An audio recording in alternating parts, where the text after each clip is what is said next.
Summary of Reservation Blues by Sherman Alexie. Reservation Blues is about a group of Native Americans in Washington who decide to form a blues band and call it Coyote Springs. They are inspired by Thomas Builds the Fire, a singer who is kicked off the reservation, and by the evil magic of Robert Johnson's guitar. The book tells the story of the rise and fall of Coyote Springs as well as the struggles of each band member as they deal with the widespread pain of Native American life. In the first scene of the book, an African-American stranger named Robert Johnson, who is based on the real blues singer, shows up on the Spokane Reservation and waits at the crossroads. Thomas Builds the Fire stops to talk to him and ends up driving him to the base of Welpinit Mountain. Johnson is then sent to see Big Mom, who may be able to protect him from the enigmatic gentleman who is after him. Thomas gets his guitar from Johnson, and it seems to have magical powers. Victor Joseph, a longtime bully, and his best friend Junior Politkin got into a fight, which broke the guitar. The guitar then told Thomas that the three of them are going to start a blues band to bring music to the tribe.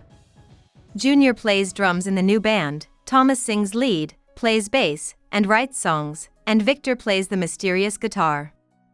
They go by the name Coyote Springs and practice in a small town's empty grocery store.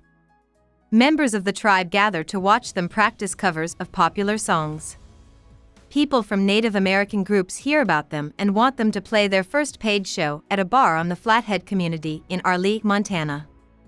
Early on in the show, both Victor and Junior get very drunk, which ruins the whole thing. Thomas meets Chess and Checkers, the Warm Water Sisters, at the show. He sings Chess a love song and then brings her on stage for a performance. The band ends up at the sisters' house, and Thomas gets everyone to agree that the sisters should become backup singers and keyboardists for Coyote Springs. They stay in Montana for a week and play a second, more positive show at the same bar, the Teepee Pole Tavern. The band goes back to Washington and keeps getting better. They have a good show in Ellensburg, Washington, at a cowboy bar, which seems like an odd place for it. People in the church speak out against the band's music, and David Walks Along, the tribal council chairman who has a grudge against Thomas's father, Samuel Builds the Fire, says that they are disturbing the peace. This makes people on the band's home reservation less trusting of them. After his wife died, Samuel became very drunk all the time. He then shows up on Thomas's yard passed out. In the night, Junior thinks about his parents, who died in an accident caused by a drunk driver. Vic dreams that his mother and stepfather are not with him, and he also sees a group of scary guys in black robes. We also learn about the sad past of Chess and Checkers' family. After their younger brother Bobby died, their father, Lukewarm Water, became a drinker, which led their mother to kill herself.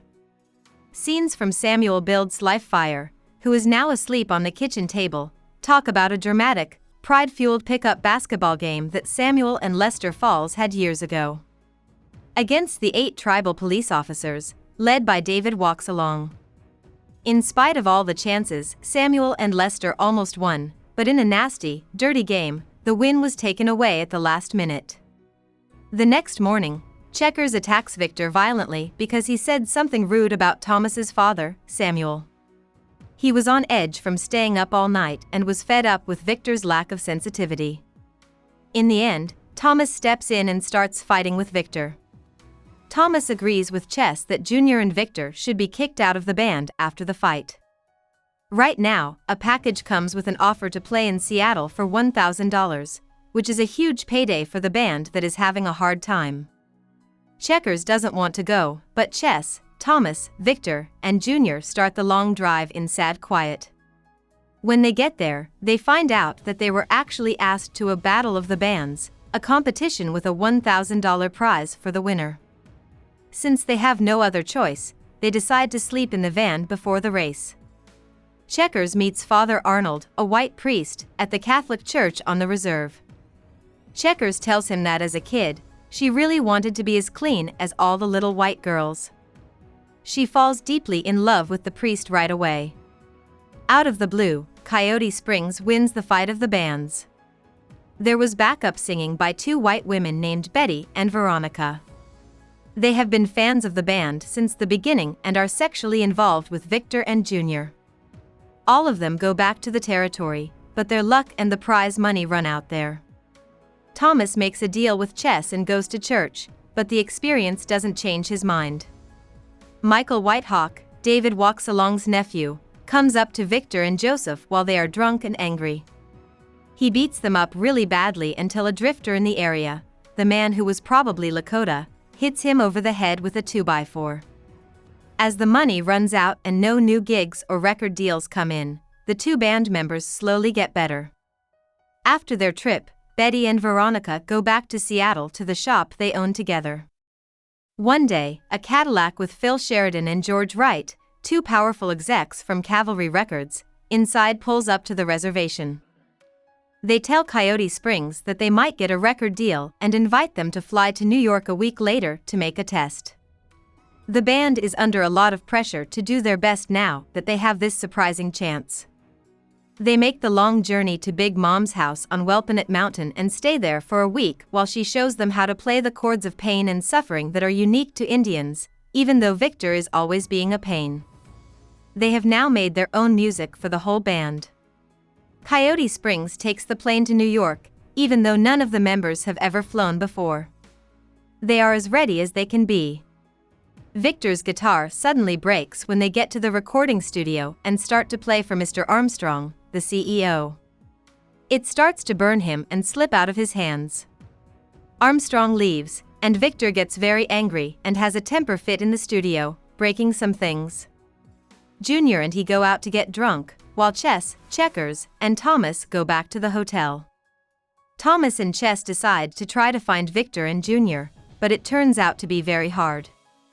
Junior, on the other hand, stays clean and drives Victor home, but he can't stop thinking about Lynn, a white girl he dated in college.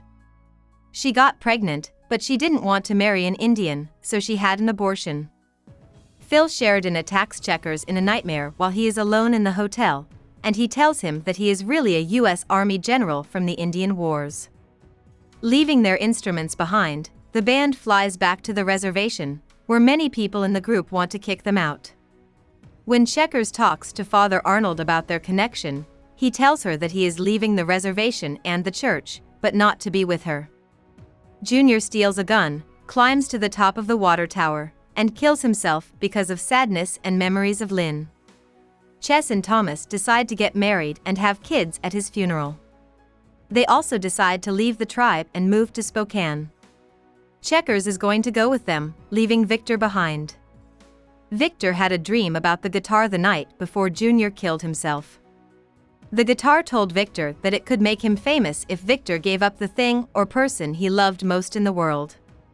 Victor hasn't used drugs or alcohol since Junior's death because he feels so guilty. After a while, Junior shows up and the two of them throw flask after flask of whiskey into Turtle Lake. Victor, who wants to make things better in his life, goes to David Walksalong to ask for Junior's old job, but Walksalong laughs and crumples up Victor's resume. Victor is defeated and hopeless, so he steals $5 from Walksalong's secretary and gets a six-pack of cheap beer. He cracks open one of the cans in a way that sounds like Junior's gunshot. Chess, Checkers, and Thomas leave the tribe. Big Mom makes them stop at a tribal feast on the way. Big Mom collects money from the tribe for them. Some people give because they want to help, but others, like Walksalong, give because they want the three outsiders to leave the reservation for good. They say goodbye and drive off to Spokane to find new songs and stories.